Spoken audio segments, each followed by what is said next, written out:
Gostaria de saudar os meus queridos irmãos e amigos em Cristo Jesus com a paz do Senhor, falando EBD de volta, nesta feita com as lições bíblicas CPAD Sábados Juvenis. Hoje a lição de número 13 e isto nos traz à memória que é a última lição do trimestre e também é a última lição deste ano de 2024. Próximo trimestre é o início do ano de 2025. E com isto, eu gostaria de desejar um feliz ano novo, um próspero ano novo, um alvissareiro ano de 2025 a todos os nossos irmãos, alunos, superintendentes, professores, todos os amigos que nos assistem, que Deus dê a cada um de vocês e a nós também um ano de 2025 muito abençoado. Tá bem? Esta lição será ministrada no dia 29 de dezembro de 2024 e ela traz por tema está na moda, quer dizer, é uma frase, né? Está na moda, 2 pontos. A falácia dos modismos religiosos, tá bem? Esta lição está baseada no livro de Efésios, no capítulo, na carta que Paulo escreve aos Efésios, no capítulo de número 4, versículo de número 14, que está escrito desta maneira. Para que não sejamos nós meninos inconstantes, levados em roda ou em derredor, por todo vento de doutrina, pelo engano de homens que com astúcia enganam fraudulosamente. Efésios 4,14, como eu disse, e nós vamos ler os objetivos da lição, que são 3. Entender o que é superstição religiosa. 2. Identificar os diversos modismos religiosos contrários à fé cristã. E 3. Explicar que compartilhar a nossa fé não é uma opção, mas uma ordem bíblica. Estes serão os objetivos, os focos que nós procuraremos alcançar no decorrer da lição. Eu gostaria de já começarmos a lição no tema, né? Esta mentira, este engano, esta falácia, como está aqui, está na moda. É a ideia que o mundo tenta, que o inimigo das nossas almas, ele tenta passar para nós, principalmente aos cristãos mais incautos, que determinados modismos, sofismas, principalmente os religiosos, eles estão na moda e, consequentemente, não fazem mal algum. E se fazem, são muito poucos. Esta é a ideia. E, como eu disse, nós vamos começar falando sobre isso, né? O que é uma falácia. Tiago, no capítulo 4, no capítulo 1, versículo de número 14, ele diz que as pessoas são enganadas e engodadas pela sua própria concupiscência. Então, nós já estamos falando dessa questão, dessa palavra falácia. Quer dizer, no latim, ela traz a ideia daquilo que engana ou que ilude. E eu gostaria de pegar o termo que Tiago usa de engodo como esta ilusão. E eu tenho o costume de pescar, e eu gosto de pescar com iscas artificiais. Então, quando Tiago ele usa esse termo engodo, ele está usando o termo, um linguajar de pescaria. O peixe ele é enganado, veja, ele é engodado. Dá uma olhada nessa isca. Parece um peixe. Quando você lança ela na água, por causa desta barbela, ela vai alcançar uma determinada profundidade e ela imita os movimentos de um peixe. Alguns até imitam o movimento de um peixe ferido, doente, mais fácil de ser atacado. Nós falamos sobre peixes que atacam, né? O meu gosto é mais a tucunaré e a loboa, ou a traíra, como ela é conhecida também. Então, veja, olha que engodo, né? Que perfeição. Porém, você vai ver os ganchos aqui, né, que nós chamamos de garapéias, que vão aprisionar o peixe. Bem incauto, ele vai atacar e ele vai abocanhar esta isca. Eu vou deixar aqui para nós nos lembrarmos sempre das astutas ciladas do diabo. Esta questão do engano dos modismos religiosos, né, ou religiosos, eles vêm sempre com a ideia ou com a aparência daquilo que é verdadeiro. Sempre traz esta ideia daquilo que é verdadeiro. E a pessoa, por não conhecer o verdadeiro, ele acaba sendo engodado. Ou por não discernir o verdadeiro do falso, no caso dos peixes, eles não conseguem discernir, porque eles não pensam.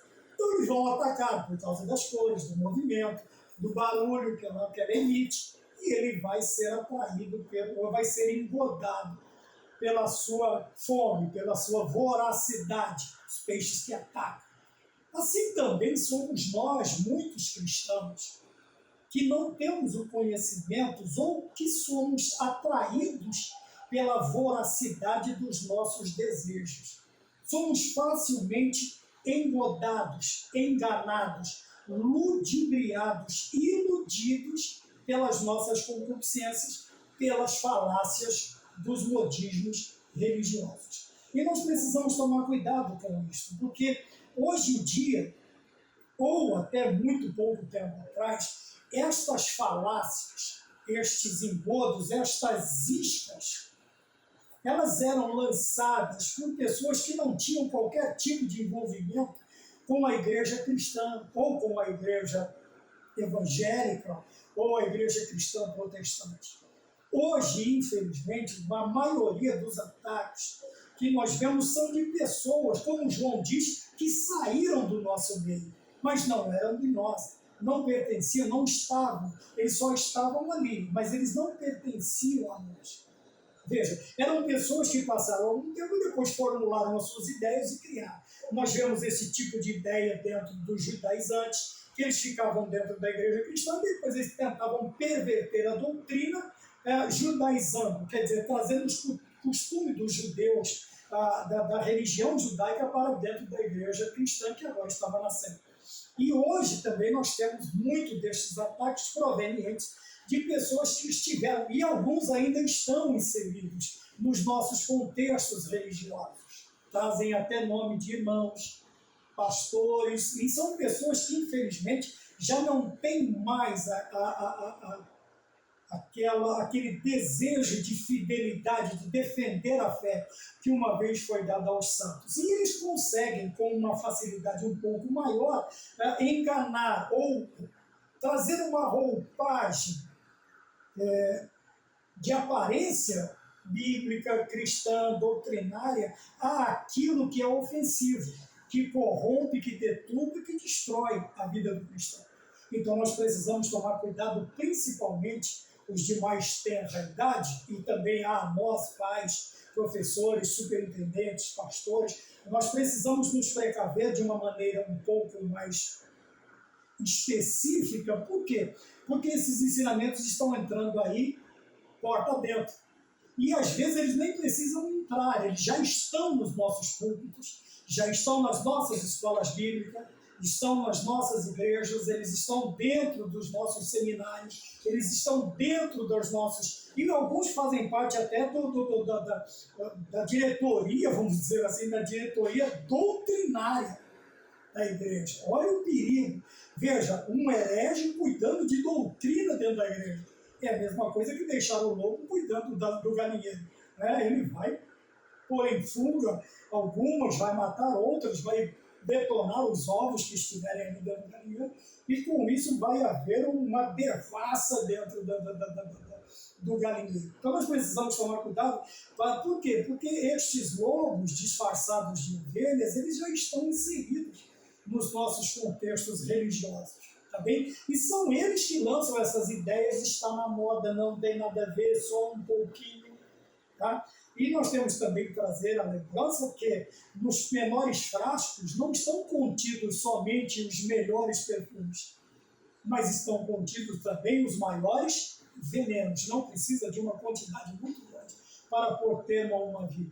Então nós precisamos tomar cuidado, porque essas pessoas eles vão usar dos seus enganos, dos seus engodos, das suas aparências para enganar, para ludibriar e até para prender os cristãos, infelizmente alguns, que por quererem também levar uma vida aí a seu bel prazer, serão arrastados em derredor por qualquer vento de doutrina, tá bem? Então nós precisamos tomar cuidado para não sermos estes meninos inconstantes. Ponto de número 1, a superstição religiosa. O que é superstição? Veja, superstição religiosa é um conjunto de crendices com bases factuais, sem bases factuais, apoiado na ignorância, no desconhecimento e no medo, presente em todas as religiões, novas ou velhas. Como ele disse, em todas as religiões, nós não estamos isentos. Porém, nós precisamos nos lembrar desta ideia principal que é a respeito da superstição. O que é a superstição? Veja, é um conjunto de crendices. E nós, brasileiros, nós temos inúmeras. Por causa da nossa mescla cultural, por causa da nossa mescla de povo, por causa da nossa grande quantidade de etnias, vamos dizer assim, de povos, da colonização brasileira, nós tivemos aí o acesso de várias culturas. E essas culturas não trouxeram somente a sua ciência, o seu conhecimento, mas também trouxeram suas superstições, as suas crendices. E isto foi fazendo parte do populacho, do popular, das nossas crendices, das nossas superstições. Tá? E são inúmeras, nós podemos citar algumas, mas eu acredito que, a grosso modo, nós não precisamos, porque o brasileiro sabe o que é superstição, sabe o que é crendice, sabe o que é folclórico, sabe o que é religiões, sabe, vamos dizer assim, tudo aquilo. Porém, veja, costume de pendurar a ferradura, obviamente que tem que ser de uma cavalgadura atrás da porta. Outros, para a visita ir embora, colocava a vassoura atrás da porta. Outro fazendo não sei o quê. Outro carrega um pé de coelho. Outro carrega isto. E os crentes têm a moda de deixar a Bíblia aberta no Salmo 91, mas não passa ali para ler nem por decreto. Isto é uma crendice. Alguns vão orar, colocam a Bíblia em cima da cabeça, na orelha, não, sabe? São coisas, você ter a palavra escondida no seu coração é uma coisa, outra coisa é você usar como um chapéu desodorante ou como um enfeite dentro da sua casa, um penduricário.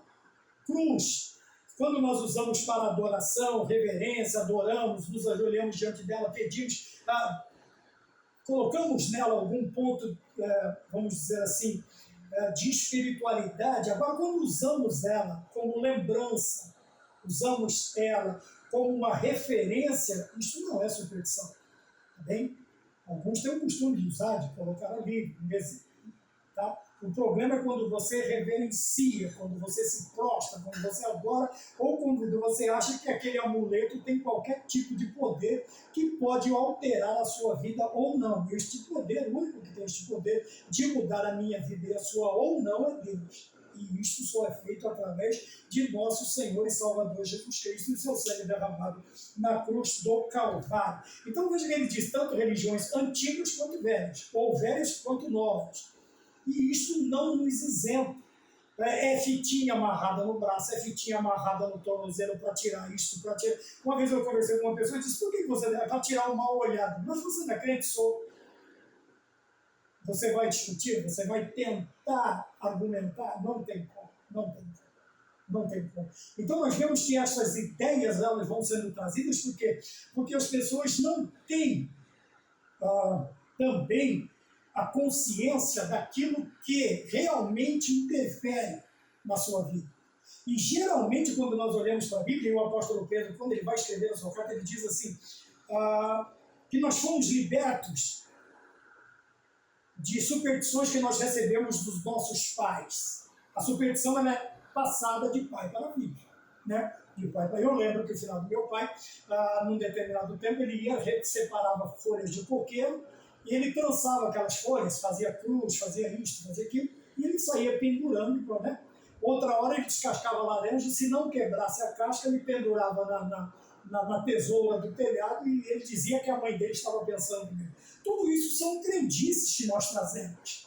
Veja, algumas são até aparentemente inofensivas. Tá bom? Mas quando nós vamos trazendo muito a fundo essas coisas para o nosso dia a dia, para o nosso cotidiano, o escritor até cita a questão de horóscopos, né, de livros de sonhos. Tem crente que ele não pode sonhar, que ele sai ligando para Deus e o mundo. Antes ele ligasse para Deus primeiro, né?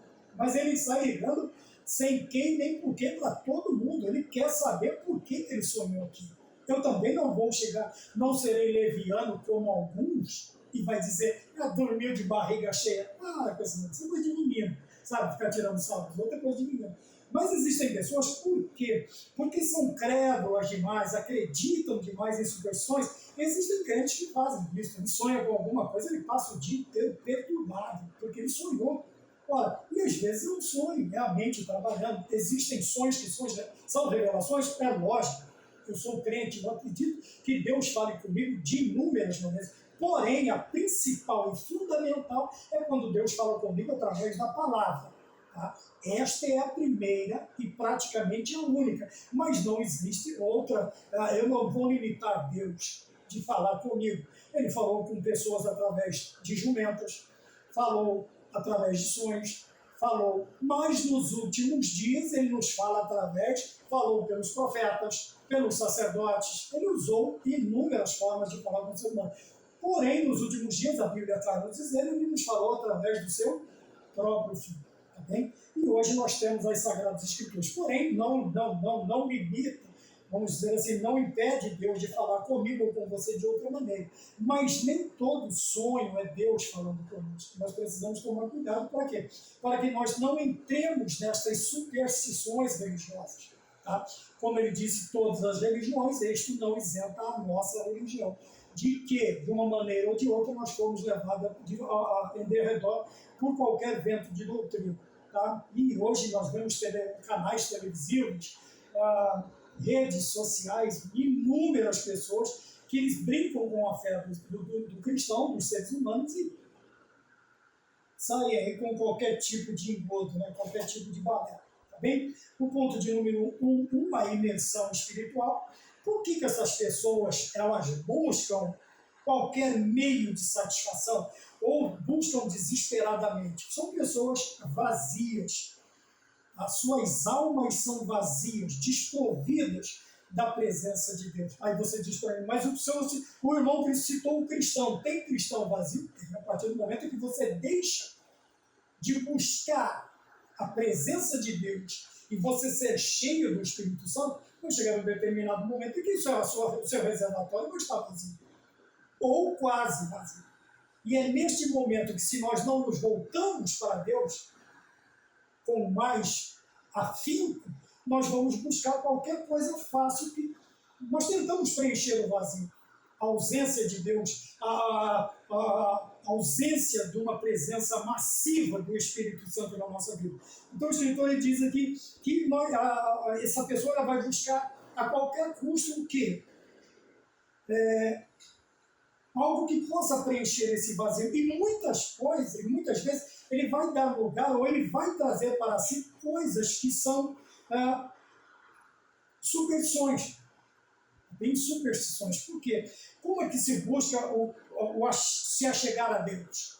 O encher-se do Espírito Santo? Irmão, é joelho no chão, jejum e oração, para vencer a tribulação. É um corinho muito antigo que é cantado nas Assembleias de Deus. Então nós vamos entender que o caminho para ter esse acesso, esse preenchimento, não é um caminho fácil. Porque nós vamos ter que nos privar de muitas coisas para trilhar este caminho.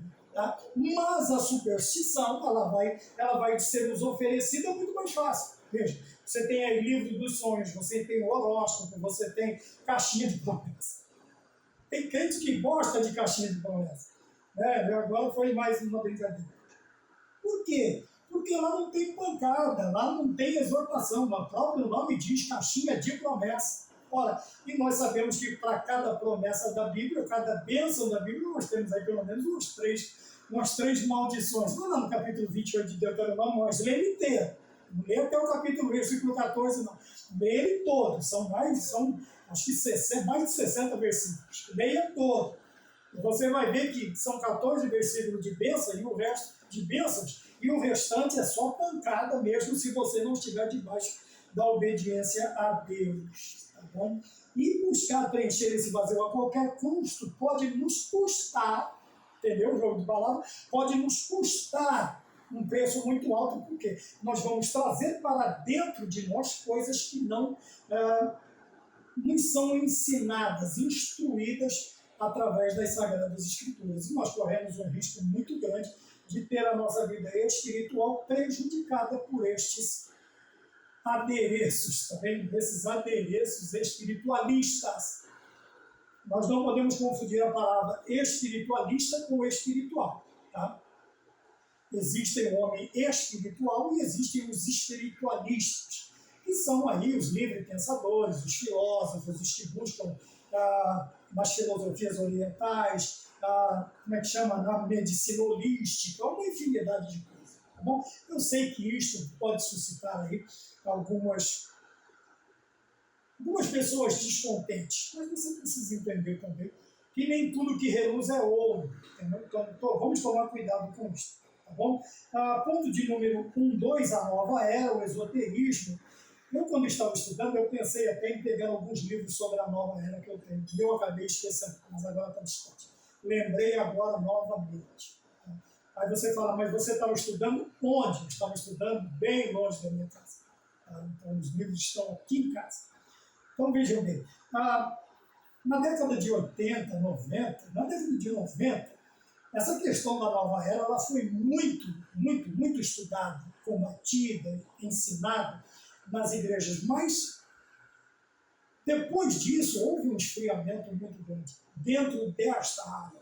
E ela continua pujante, ela chama nova era, mas tem uma velha roupagem. Ela rende muito longe. Veja que ele usa aqui a questão da nova era, do esoterismo e do ocultismo, do espiritismo. O que é o esotérico? São todos esses tipos de mandingas, de procuras, de busca de satisfação, né? Cristais, fumaças, incensos, uma infinidade de coisas que das filosofias orientais era muito usado. Filosofias não é religião. Religião é uma coisa. Filosofias, pensamentos são outras coisas bem diferentes. Tá bem? Quando nós olhamos para nós temos que entender que, veja, a nova era tem apelado para muitas filosofias que são ensinadas até mesmo nas escolas. Por que é interessante subtrair das escolas os compêndios das Sagradas Escrituras? Porque, veja, apesar de chamar nova era, ela é bem antiga, porém, nos dias de hoje, nós vemos um avanço, mas no sentido de avançar mesmo, contra o cristianismo, principalmente nas instituições de ensino. Por quê?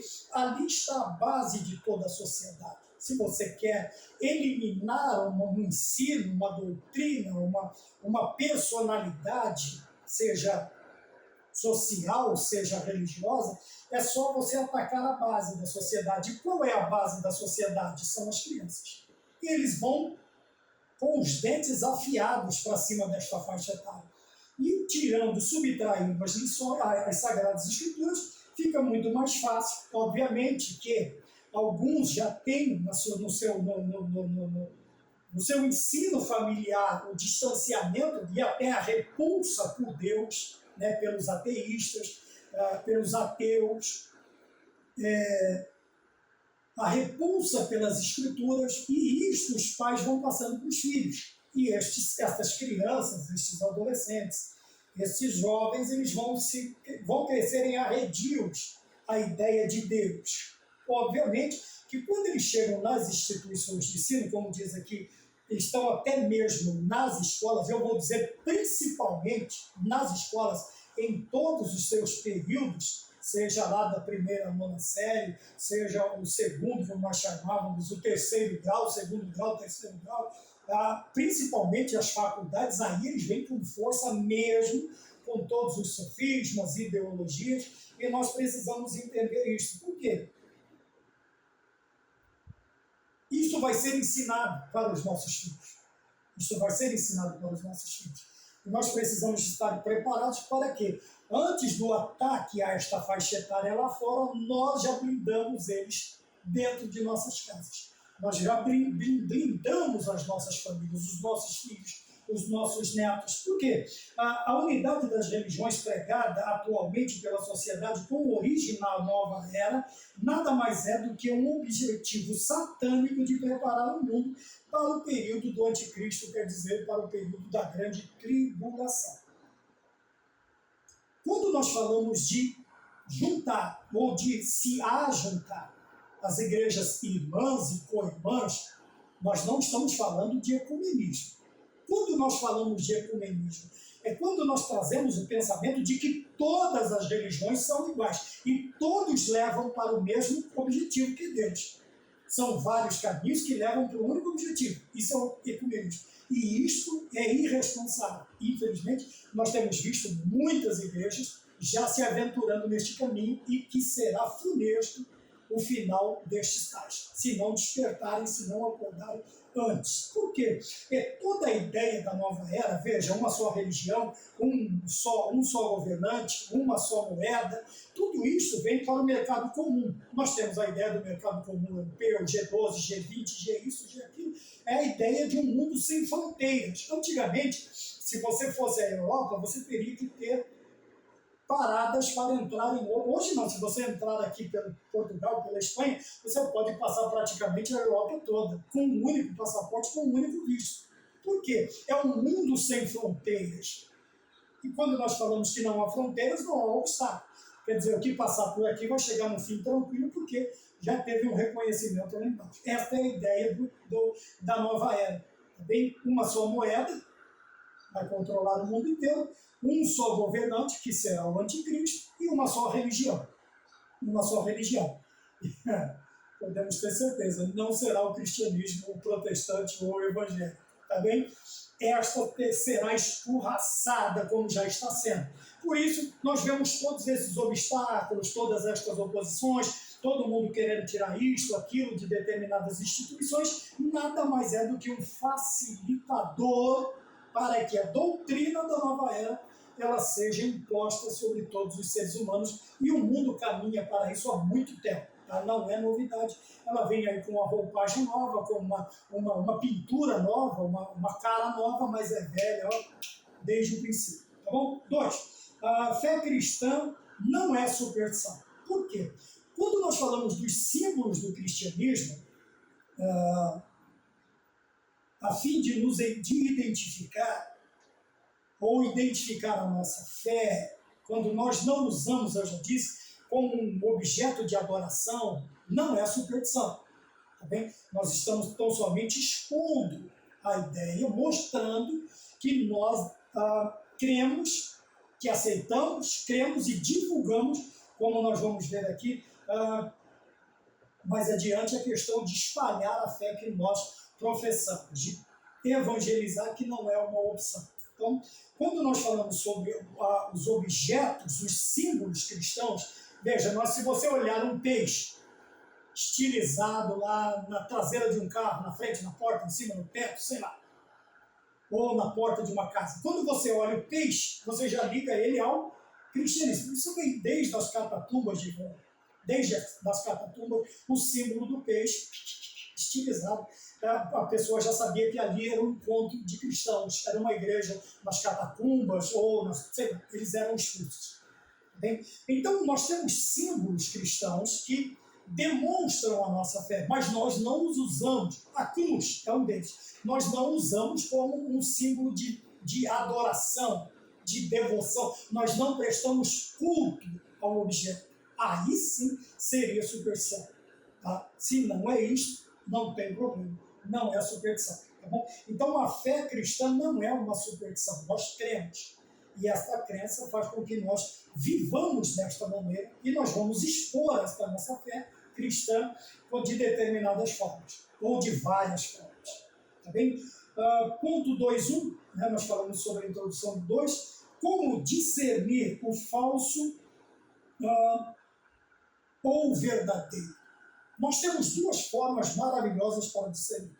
Primeiro, lá em 1 Coríntios capítulo 12, versículo 10, nós temos o dom de discernir espíritos. A forma primária, então, seria o quê? O conhecimento das Escrituras Sagradas. Então, são estas duas formas. Primeiro, o conhecimento. Eu não preciso conhecer todas as notas de dinheiro falsas. Se eu conhecer a verdadeira a fundo, o que vai acontecer quando me apresentarem uma nota falsa? Eu vou reconhecer algumas características ou sobrando ou faltando naquela nota que eu recebi. Então, vamos lá. Diminuindo a ideia. Para conhecer o falso, eu não preciso conhecer todos os falsos, eu tenho que conhecer o verdadeiro. Tá bem? Então, tudo que é verdadeiro eu vou conhecer. Cristo é o verdadeiro, eu vou conhecer Cristo. As Sagradas Escrituras é verdadeiro. Tá? E como que nós vamos discernir o falso do verdadeiro? Conhecendo as Escrituras. É ela quem vai nos identificar ou nos ajudar a discernir se aquilo que está vindo para nós é falso ou verdadeiro. O diabo, ao tentar Cristo no deserto, ele usa as Escrituras. Mas o Senhor, ele está discernindo a ideia, ele não combate o que está escrito, ele combate o citador da Escritura, ele diz, mas também está escrito. Entendeu? Não é que ele usa a Bíblia para combater a Bíblia, ele usa a Bíblia para combater o falso. E quem é o falso? No caso, o diabo. E o segundo é o dom de discernir espíritos. Tá? O escritor aqui ele coloca como habilidade que o Espírito Santo dá ao crente para distinguir a verdade da mentira, o falso do verdadeiro, principalmente espíritos. Veja, nós conseguimos saber quando é Deus, quando é o homem, quando é carne e quando é o diabo que está fazendo. Porém, nós precisamos tomar cuidado para quê? Para que essa nossa... É que esse nosso reconhecimento ele não seja assim muito afoito para não cometermos erros. Tá bem? É por isso que nós contamos com a Bíblia, as Sagradas Escrituras e com o Espírito Santo o dom de discernir. O dom de discernir o que é falso e o que é verdadeiro. É por isso que a fé cristã não é superstição, porque nós não vamos para um jogo de adivinhação. Nós não vamos para uma coisa de par ou ímpar. Não, nós vamos para as Sagradas Escrituras e, confiando no Espírito Santo, que ambos nos darão uma direção correta, um discernimento correto daquilo que nós estamos tentando entender, que nós estamos tentando separar a carne do espinho. Então, como discernir o falso do verdadeiro? Primeiro, conhecendo as Sagradas Escrituras e segundo, contando com o Espírito Santo através do dom dele de discernir espíritos, ou esta capacidade de discernir espíritos. Daí a importância, o que nos traz a ideia de que o que é importante para nós cristãos é estar em comunhão com o Espírito Santo e estudar a palavra de Deus. Pronto. Se eu estiver em comunhão íntima com o Espírito Santo de Deus e as Sagradas Escrituras não for apenas um enfeite na minha sala de estar ou na cabeceira da minha cama, eu posso andar tranquilo. Que todos os meus discernimentos, as minhas conclusões, as minhas ponderações, elas estarão corretas, porque eu não estou fazendo segundo as minhas forças, segundo o meu entendimento. Eu estou fazendo segundo o entendimento, a clareza, o ensinamento das Sagradas Escrituras e a direção do Espírito Santo de Deus na minha e na sua vida. Tá bom? Se formos um pouco mais adiante, o terceiro e último ponto diz o que fazemos com o quê? Tá? Com o que cremos? É uma pergunta. O que fazemos com o que cremos? Ora, se nós cremos, ou se nos foi dada a capacidade de crermos, de entendermos aquilo que nós estamos professando, por que nos foi dado esta capacidade de compreender e de crer? Tem um propósito. Daí vem a pergunta. Bom, se tem um propósito, o que é que eu estou fazendo com tudo isso? É a pergunta. O que é que eu estou fazendo? Veja, o que fazemos com o que cremos? Veja que para crer eu precisei entender. Por isso, quando Felipe alcança a carruagem do eunuco, da rainha de Candace, ele pergunta, quando ele está lendo o capítulo 53 de Isaías, ele pergunta, entendes o que leis? Veja que ele estava lendo, mas ele não estava compreendendo. Como eu vou entender se não tem quem me ensine? quem me esclareça, quem me explique. Então Felipe senta-se ao lado e passa a explanar, a pregar expositivamente o capítulo 53 de Isaías. A pregação, a explicação, a aula é tão boa que, ao ver uma lagoa, uma certa porção de água, o que o eunuco fala? Ele diz, olha, eis a água, o que me impede de ser batizado? Olha o complemento de Filipe. Ó, se você crê de todo o seu coração, não tem problema. Vamos lá, eu vou te batizar. E daquela hora, o Espírito Santo separa Filipe. O eunuco, ele não é mais visto. Segundo a tradição, segundo alguns estudiosos, este eunuco é o responsável pela difusão. Veja, o que fazemos com o que cremos? Agora vamos ligar uma ideia a outra. Eu criei, por isto falei. Ó, já dei uma ideia. Veja que o que ele fez com o que ele aprendeu ali no caminho de Damasco que está deserto. Ele simplesmente, segundo alguns explicadores, ensinadores, é ele quem espalha o Evangelho de Cristo pelo continente africano. Porque se ele é o eunuco da rainha de Candace, está no continente africano. Tá bem? E ele é o responsável por espalhar, por evangelizar, por assim dizer, e fazer com que o Evangelho ele alcance o continente africano. Então, o que é que ele fez? Por isso que ele diz aqui, o que fazemos com o que cremos? O que ele fez? O que o eunuco fez com o que ele creu? Ele espalhou. Então, a ideia aqui é isso, a 3.1. Nós vimos aqui, primeiramente, conhecendo intimamente, né, o Evangelho, e depois, em seguida, avançar do conhecimento para a prática diária da palavra. Essa prática diária é a evangelização. Nós temos os dois estágios, 3 estágios. Você pode evangelizar o seu vizinho, você pode evangelizar outro estado da sua federação, no nosso caso, o Brasil, ou você pode evangelizar transculturalmente, que nós chamamos de missões transculturais, e ir além fronteiras. Mas o negócio é ir, é colocar em prática. 3.1 e o último tópico, compartilhar a razão de sua fé. Porém, para nós compartilharmos a razão da nossa fé, nós temos que conceber a ideia de que não é uma opção. Mas Paulo diz em 1 Coríntios, capítulo 9, versículo 16, ele diz assim, e a mim me é imposta, se prego o Evangelho, não tem do que me gloriar.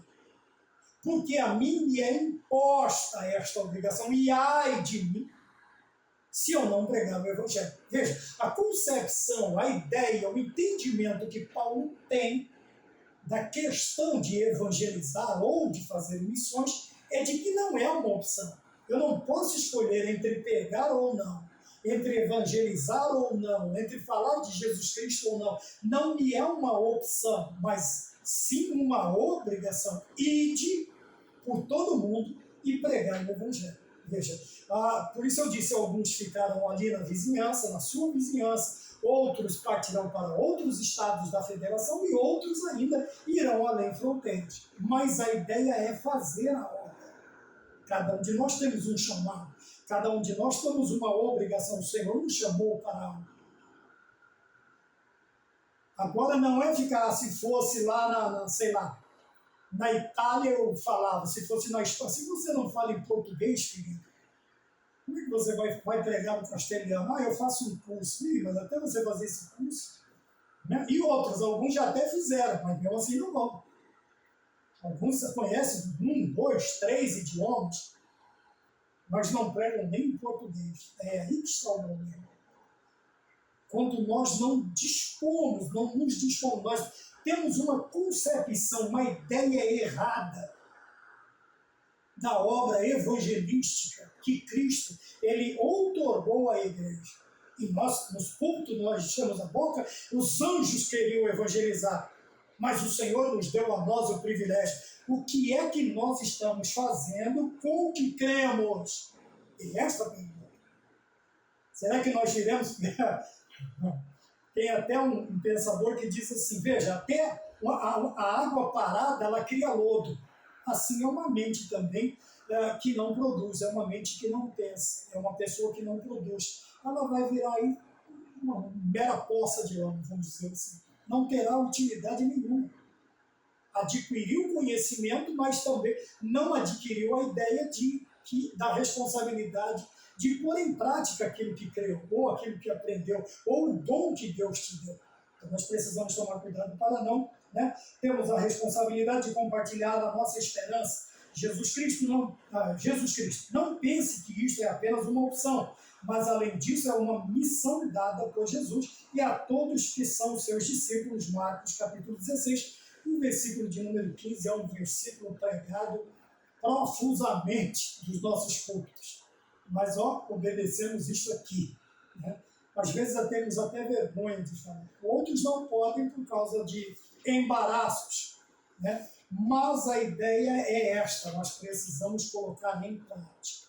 E tirarmos da nossa mente esta ideia que o mundo, que o diabo, que as ideologias, não somente hoje, mas em todos os tempos, foi moda nos anos 50, foi moda nos anos 60, ou existiram modas no ano 70, 80, 90, no ano 2000, no novo século. Nós temos aí modas surgindo e subindo e ressurgindo constantemente.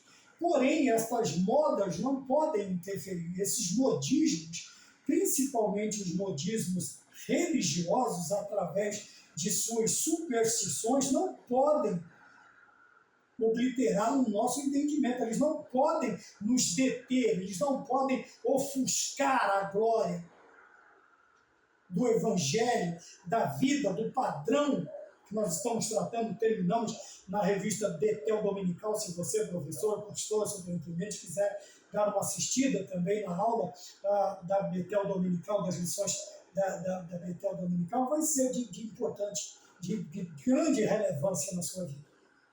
Veja, nós precisamos entender que as modas vão e vêm. As religiosas, principalmente. Os sofismas, os engodos, as fraudes, as ilusões, as falácias, elas sempre existirão. Mas nós vimos aqui que, apesar da sua grande difusão pelos seus teleevangelistas, porque tem os evangelistas de Deus e tem os evangelistas do mundo. Eles também estão pregando os seus evangelhos, que são totalmente contrários aos evangelhos, ou ao evangelho, ou às Sagradas Escrituras que nós temos aí em nossas mãos. Então nós precisamos tomar cuidado. Mas nós vimos que nós temos dois grandes aliados para nos ajudar. Nós temos as Escrituras e nós somos a habitação do Espírito Santo de Deus, e ele nos dá o dom de discernir os Espíritos, o que é certo e o que é errado. Os Espíritos, se é Deus, se é o homem, se é o diabo. Mas isto vai exigir de nós uma mentalidade de santidade, de oração, de Bíblia, de jejuns, e também a responsabilidade de propagar o Evangelho verdadeiro de Cristo para todas as nações. Amém?